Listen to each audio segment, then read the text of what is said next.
The Washington Commanders may be giving up yet another NFL draft pick to the Indianapolis Colts after allegations of tampering have been made. That and more on today's episode of Locked On Commanders.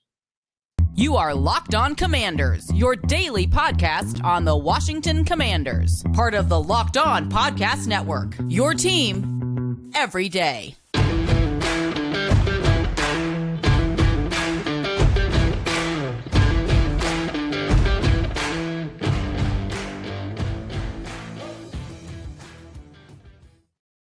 Welcome in, Commanders fans, to the Locked On Commanders podcast, part of the Locked On Podcast Network, your team every day. This is your daily podcast covering the Washington Commanders, so please subscribe or follow on YouTube for free or wherever you get your podcast so that you always get the latest episodes when they drop, including these live episodes, a live mailbag episode here Tuesday afternoon, hopefully catching you East Coasters on your lunch hour. Whether you're with me live or whether you're with me after the fact, I appreciate all of you the same.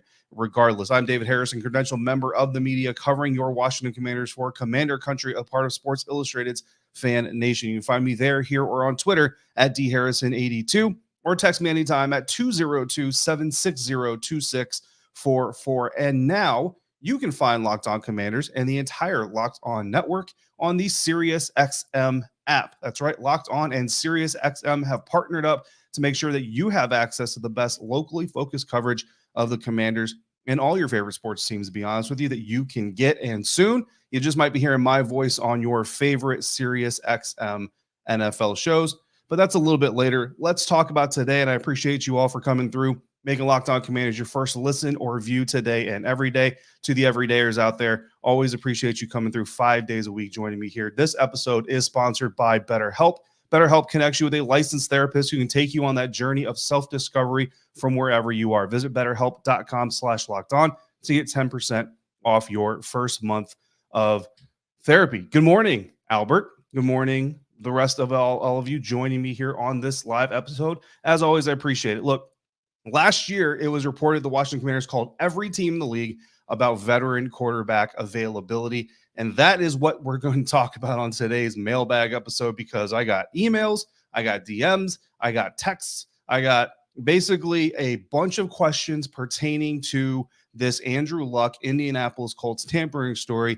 And really, they're all a little bit different, right? But the ultimate story is what really happened, what are the potential ramifications, and do I believe that the Washington Commanders actually tampered with Andrew Luck? So that's what we're going to dive into here on today's live episode. There were a lot of names last year thrown around when the Washington Commanders reportedly reached out to all other 31 NFL teams in their search for a veteran quarterback, right?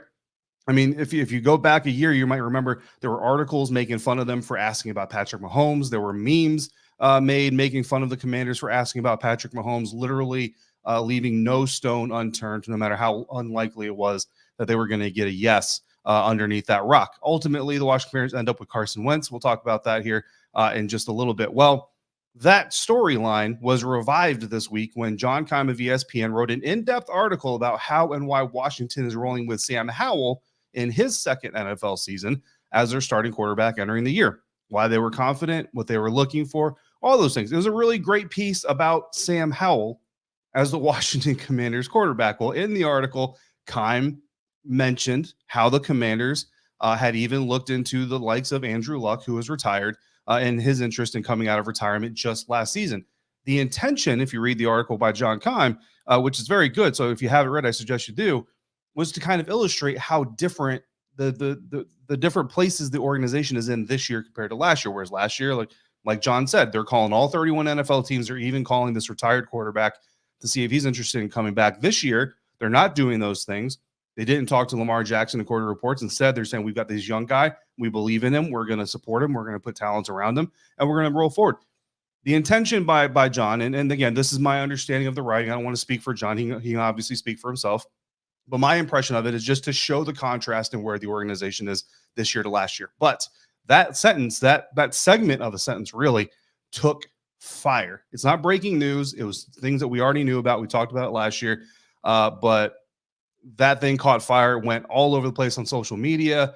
Articles were written about it like it was breaking news. It got repeated 1,000 times over. And I'm not going to lie, I was a little frustrated seeing this thing take fire because, again, covering this team, I remember specifically commandercountry.com, part of Sports Illustrated's FanNation. There were articles up about the Washington Commanders reaching out to guys like Andrew Luck last year. So it was like, okay, there's not a whole lot going on. I get it. So we're kind of recycling old storylines and people are interested in it. That's fine. Maybe not everybody remembers. But here this year, now the memes and the jokes, you should be more like Josh Allen, right? There's articles about, oh man, the Commanders actually called the Buffalo Bills to ask about Josh Allen. How silly are they? All these other things. And again, in my mind, really no relevance to the Commanders today. So on this show, 5 days a week, we really have to cover everything that we can cover, but we don't got to reach that deep, right? We don't got to go a year back and revive old storylines. But then Jim Irsay got involved. Jim Irsay took to Twitter like he does sometimes. Shout out to Tattoo Murphy and my boss, Ross Jackson, via the Locked On Saints podcast channel, who's apparently watching this live. I appreciate you. Jim Irsay got involved, pulled out the old Twitter machine, and gave us some present-day material to talk about. Jim Irsay tweeted, quotes, if any NFL team attempted to contact Andrew Luck or any associate of him to play for their franchise, it would be a clear violation of the league's tampering policy, end quote. He tweeted this Sunday evening, which lends a little bit of credence, and I wrote this up for Commander Country, that he is not aware or was not aware of any attempts to contact Andrew Luck, any actual contact with Andrew Luck, which means that there's a potential here that the Washington Commanders, if that report is true and that they did reach out to Andrew Luck, did in fact tamper with the Indianapolis Colts retired quarterback. So Andrew Luck retired in the NFL in August of 2019. So some people might be a little confused. If he retired in 2019, how is this tampering? He's not on their roster. Well, at the time, he cited injuries, not being able to live the life he wanted to live for retiring. And honestly, I'm never going to forget the boos that Colts fans gave to Andrew Luck when it was leaked, out of his control, that he was retiring before he was able to make his announcement. That's a whole different story, but I just can't think of this situation without remembering that. And it's a bad moment for fandom as far as I'm concerned. In 2016, though, Luck had agreed to a 5-year deal. So that contract was only 3 years in because, again, he retired ahead of the 4th year of that deal, which means only 3 years have gone through. 3 years have been credited towards the life of the contract, which means even though he retired, the Indianapolis Colts still own the rights to Andrew Luck playing in the National Football League for those 2 more seasons if he were to come back, unless they released or waived or traded those rights in some way, shape, or form. But the Colts still own his rights because they haven't waived those rights. They haven't traded those rights away. And therefore, because of that fact, he is not eligible to play, sign, or even negotiate with another team or another team's representatives without having his rights either released or traded or getting permission to do so, right? So if you go back to, speak of the New Orleans Saints, if you go back to Sean Payton's unretirement from coaching that nobody was surprised about, the Saints had to give permission for Sean Payton or for other teams to talk to Sean Payton, and then eventually they basically worked out. It's just like giving a player permission to go seek a trade, even if he's active on the roster. As long as there is a live contract that a player is still under, then there is still there's still ownership of rights, so to speak. So if Irsay is tweeting this, then clearly, at least in Jim Irsay's mind, and I know there's some things that could kind of be debated on where Jim Irsay's mind is at a given moment or where it was Sunday night, but at least in Jim Irsay's mind, the Colts did not give permission and clearly have not forfeited the rights to Andrew Luck because they're just not going to do that. And as Irsay referenced, according to the NFL's anti-tampering policy, quotes, no club nor any person employed by or otherwise affiliated with the club is permitted to tamper with a player who is under contract to or whose exclusive negotiating rights are held by another club. So bottom line, if the Commanders contacted Andrew Luck or his representatives, they may have been in violation of tampering. Now, Ian Rappaport kind of went on the Pat McAfee show and said they can talk to people that Andrew Luck knows. There's some gray area there. But if they violated this policy, they are subject to punishment. What kind of punishment? Well, there's some recent storylines or some recent history for just this kind of thing. We'll get into that and even more on this discussion coming up next on today's episode of Locked On Commanders, part of the Locked On Podcast Network, your team every day. Today's episode of Locked On Commanders is brought to you by BetterHelp. It's so easy to get caught up in what everyone else needs from you and never take a moment to think about what you need for yourself. And let's be honest, in today's world, it's almost considered a little overly selfish to really consider yourself before other people who need you. And so sometimes we kind of get caught in that rat race, and it can be damaging to our psyche, to our person. Therapy can give us the tools to find more balance in our lives so we can keep supporting others without leaving ourselves behind. If you're thinking of starting therapy, give BetterHelp a try. It's entirely online, designed to be convenient, flexible, and suited to your schedule. Just fill out a brief questionnaire. I promise you, I've taken it. It is fairly brief. I mean, it's thorough for what you want, but it is fairly brief. To get matched with a licensed therapist, and you can switch therapists at any time for no additional charge. You don't have to justify it. You don't have to go through a trial. If you don't want this one, if you want to try a different one, you just let them know and you get a new therapist. Find more balance with BetterHelp. Visit BetterHelp.com/lockedon to get 10% off your first month.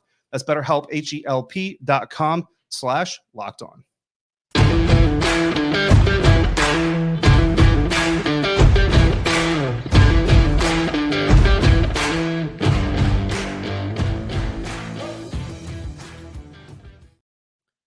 Thanks again for making Locked On Commanders your first listen or your first view today and every day. Every day is tomorrow. We're going to continue our NFL draft film study. Offensive linemen Ricky Stromberg and Braden Daniels are up next, and then we're going to do our best to reorganize this Washington Commanders offensive line depth chart as well. But today, we have to continue this conversation on the Washington Commanders reportedly reaching out to Andrew Luck, whether or not it justifies or qualifies as illegal tampering and violates the NFL's anti-tampering policy, as Jim Irsay has accused.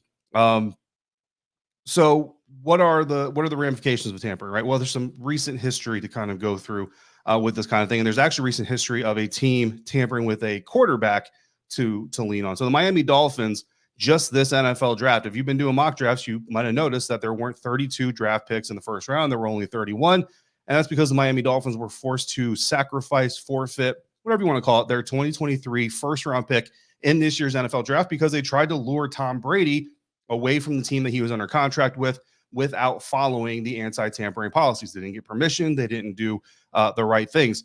And there's another example, again, from this exact NFL draft that we just went through. During draft weekend, it was revealed that the Arizona Cardinals and Philadelphia Eagles had agreed to a trade that moved the Philadelphia Eagles up 28 spots in the third round because Arizona was found guilty of tampering with their new head coach, Jonathan Gannon.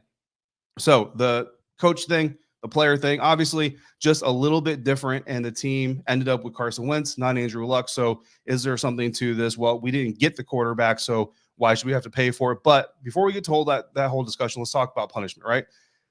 Whether the Commanders' bottom line, they know if they messed up or not. Like, there's not really a ton of gray area here. There's always gray area to a little bit of stuff, right? But you either talk to Andrew Luck, again, according to Ian Rappaport, Andrew Luck's agent while he was in the NFL is no longer an agent, which means you can't really talk to him about Andrew Luck wanting to come back and play. So you either talk to Andrew Luck or you didn't talk to Andrew Luck. If you didn't talk to Andrew Luck, you talked to the Indianapolis Colts. If you talk to the Colts, that's the right way of doing things. You're good. You're in the clear.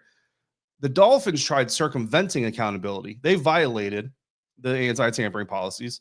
When you hear the story of how that whole thing went down, they know they violated the anti-tampering policies, but they still tried to kind of circumvent it and all these other things.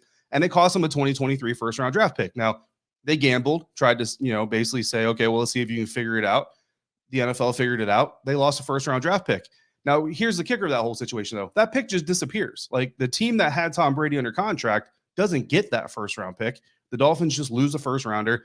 We have 31 picks in the first round instead of 32, and that's it. In my opinion, the penalty, if we're taking draft picks from the team that tampered, those picks or that pick should go to the team that was transgressed upon, right? That's my opinion. So, in that light, is a first-round pick really the correct punishment for speaking to somebody under contract and not luring them away from the team? Maybe there's tiers that need to be involved in a system like that. But this is why I like what the Eagles and the Cardinals did, right?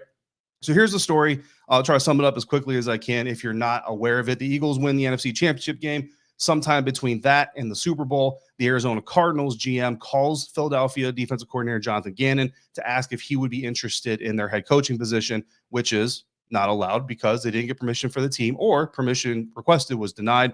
I'm not really sure which, but regardless, Gannon takes the phone call, talks to the team. That's impermissible. That's a violation of the league's anti-tampering policy. And boom, Arizona is caught red-handed. But in this case, they owned it. And they said, okay, we messed up. Coach Gannon messed up. So we're going to work with Philly to resolve this matter. The result: Arizona and Philadelphia swapped third-round picks. The Eagles move up 28 picks in this year's NFL draft in the third round. Arizona gets a fifth next year from Philly to kind of lessen the blow a little bit. And just like that, the Philadelphia Eagles get safety Sidney Brown from Illinois, and Arizona has their new head coach in place, and they keep their future day one picks intact. I think it's a good resolution. I like it. The team that was transgressed upon gets restitution, and the organization that overstepped hopefully learn their lesson. If not, they'll just keep swapping third-round picks from now until forever. So if I'm Washington, and if I know I messed up, I'm calling the Colts. I'm calling Jim Irsay, and I'm saying, let's work this out. Let's swap some thirds. You know what I mean? Let's throw in a fifth here or there. Let's do whatever we need to do. And it would behoove the Indianapolis Colts to come to the table and have this conversation, because if the NFL intervenes, if they can't make this thing work themselves, Washington's going to lose a first-round pick. Okay, but it's not going to go to Indy. It's just going to go away. So, okay, the Commanders talk to Andrew Luck without your permission. They're meanie. They're meanie heads. But you don't get anything for it. So if you want to actually get something for this, the best way to do is come to the table and have the conversation. But what if Washington didn't actually tamper, right? And looking at the live comments, some of you think that Jim Irsay is just trying to stir the pot, just trying to cause drama. And look, I'm not in Jim Irsay's inner circle. Maybe he is, maybe he isn't. But it certainly starts to look like there's at least a little bit of validity to the possibility that maybe this thing has some legs, right? So on a recent episode of Beltway Football Podcast, NBC Sports Washington's JP Finley said he doesn't think there's much to the story, and that he would bet the conversation went along the lines of, and I'm paraphrasing JP's thoughts, it's not a direct quote, but I'm paraphrasing JP. Basically, he thinks the Commanders probably said, hey, Indy, we're looking for a veteran quarterback. Is Andrew Luck interested in retiring? No? Okay, let's talk Carson Wentz. And if that's what happened, then there's no harm, no foul, right? That's the right way to do things. If that's how it went down, there's no issue here. But again, I would go back to, if that's how this thing happened, then why is Jim Irsay tweeting what he tweeted? Well, if he just wants to stir the pot, okay, that could be one of the reasons. But if Irsay knows that the Commanders asked about Luck, there's no tampering, and therefore there's no tweet, there's no reason for the threats, and there's also no reason for him to ask the NFL to investigate, which he has done, according to multiple reports, but including ESPN's Stephen Holder, who tweeted Sunday night that the Colts, according to what he was told, quote, might pursue it. And then on Monday, Nikki Javala and Mark Maskey of the Washington Post reported the Colts have, in fact, asked the NFL to investigate these tampering allegations. So whether we think Jim Irsay is just stirring the pot or not, there is smoke. There might be fire. And if there's fire, Washington's best course of action is to step up to the flames and put them out themselves. Because if they wait for the NFL to come through and do it, the bucket of water it's going to take to put this out is going to be much bigger, and it's going to be even more costly. Now let's talk about the elephant in the room as well. If you're the new owners of the Washington Commanders and your front office just cost your team a first-round pick in the first NFL draft that you're going to own this team for, you're buying this team, this franchise, with everything that has happened with this organization, and your first year as new owners, you don't have a first-round pick because your front office that you're inheriting violated clear and obvious NFL rules. Are you keeping that staff? That's a discussion that needs to be had. But let's say JP is right, and there's another problem to the story. Another NBC Sports Washington reporter didn't like something about this story for a different reason, and I'm going to tell you how I feel about that next, coming up on today's episode of Locked On Commanders.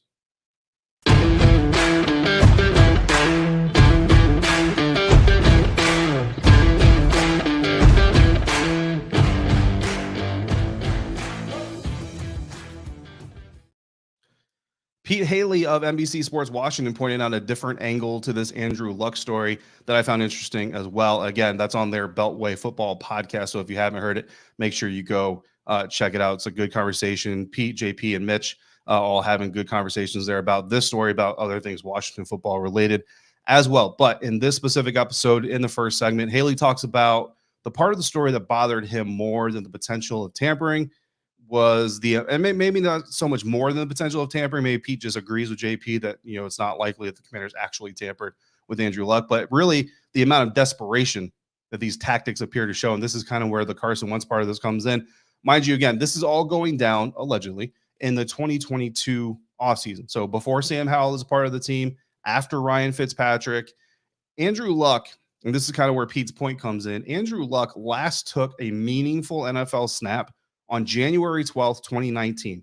That game was a 31-13 playoff loss to the Kansas City Chiefs. That would mean that you're, again, fast forward now to the 2022 offseason, you're talking about Andrew Luck having not taken a meaningful snap in over 3 years. By the time that season would have started, if he's the Washington Commanders quarterback, you're talking 3.5 years that Andrew Luck hasn't taken a meaningful snap. So off-field activity aside, Cleveland Browns quarterback Deshaun Watson went almost 2 years, right? So we're talking about Andrew Luck, 3.5 years. Deshaun Watson went almost 2 years. And when he got back on the field, I mean, when this trade went down, I remember we were all talking about it. Like, how do you know, the amount that Cleveland spent not in draft capital, but also in finances? How do you even know Deshaun Watson is going to be as good as Deshaun Watson was before all this stuff happened? And Deshaun Watson wasn't exactly winning MVPs and Super Bowls before all this stuff happened either. So what are you really going to get, right? Well, when the Cleveland Browns finally got him on the field, he had 6 games at the end of the season. In 2 of those games, he threw for more than 200 yards. 2 of the 6. So a third, he threw for 200 yards or more. No 300-yard games. His best game, arguably, came against Washington. So obviously, if you're a Commanders fan, you probably remember that game. In his 5th game, that was his 5th game, he had 3 touchdown passes, which sounds great. 3 touchdown passes, no interception, sounds amazing, right? But he only threw for 169 yards, and he only completed 9 of his 18 pass attempts. So he completed 50% of his passes, but those 50% went for 169 and 3 touchdowns. That 3 touchdown game, as far as I'm concerned, and I remember vividly being there, is more of a testament of how bad things had really gotten for the Commanders versus how good they were for the Cleveland Browns or for Deshaun Watson. So I get Pete's point, right? You're talking about Andrew Luck, yes, but you're talking about Andrew Luck 3.5 years removed from a new system. And it's not that I think Pete is wrong, because I think that's a very valid concern to have about any type of quarterback or really any player.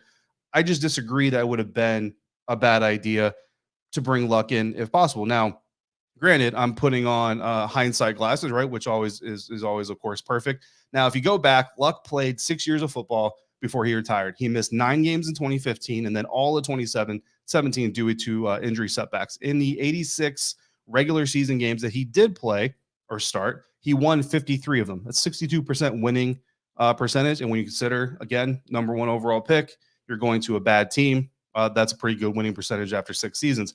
Now, after missing the 2017 NFL season due to shoulder injury setbacks, he returned in 2018 and had a career high. So he missed a full year of football, had a career high in completion percentage, threw for over 4,500 yards, and had 39 touchdowns to 15 interceptions. Now, that's 1 year, which is not 3 years, which is not even 2 years, which is definitely not 3.5 years. I get it. And it's a totally new offense, totally new playbook, new teammates to get used to, all that. So believe me, I understand the point, but 3 years away from the game is also 3 years to heal, right? And again, the reason Andrew Luck retired in the first place is injuries and just not being able to live the quality of life that he really wanted to. But I personally got to see what 1 year off from the game did for former Tampa Bay Buccaneers tight end Rob Gronkowski, who retired relatively early for many of the same reasons. And Gronk, while still retired right now, I'm telling you right now, he could come back and play if he really wanted to, and giving his body time to heal. So putting on the retrospect glasses, right? The team didn't make the playoffs in 2022 without Andrew Luck.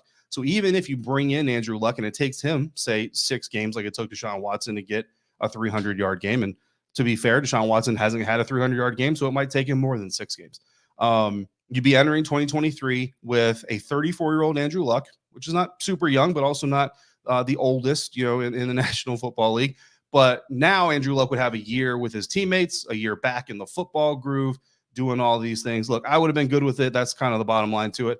Does it show how desperate the Commanders were to find a veteran quarterback, though? That, I think, was kind of Pete's biggest gripe with this whole thing. Yeah, I do agree with that. And let's be honest, bringing in Ryan Fitzpatrick, even though I'm a big fan of Ryan Fitzpatrick, I really enjoy the guy. I like the way he plays. Wasn't exactly a move of a super confident front office in the first place. So to see them go from that, and you guys remember when Carson Wentz trade went down, especially for the draft capital that it cost the team, it was referred to by many, many people as a desperation move. Anyway, so a lot talked about there. Full mailbag episode dedicated to this topic. Again, though, I appreciate the DMs, appreciate the emails, appreciate the subtext. A lot of interest in this story. So I felt like we needed to do a deep dive and really kind of go through all the layers of this stuff. I see some of you hoping that Jim Irsay is just stirring stuff up and just trying to create drama. Look, I hope you're right, because the last thing I want to see is the Commanders lose a first-round draft pick, or even have to give like another third round, even if it's a swap, like have to give the Colts more draft capital for a quarterback that you don't have on the roster anymore.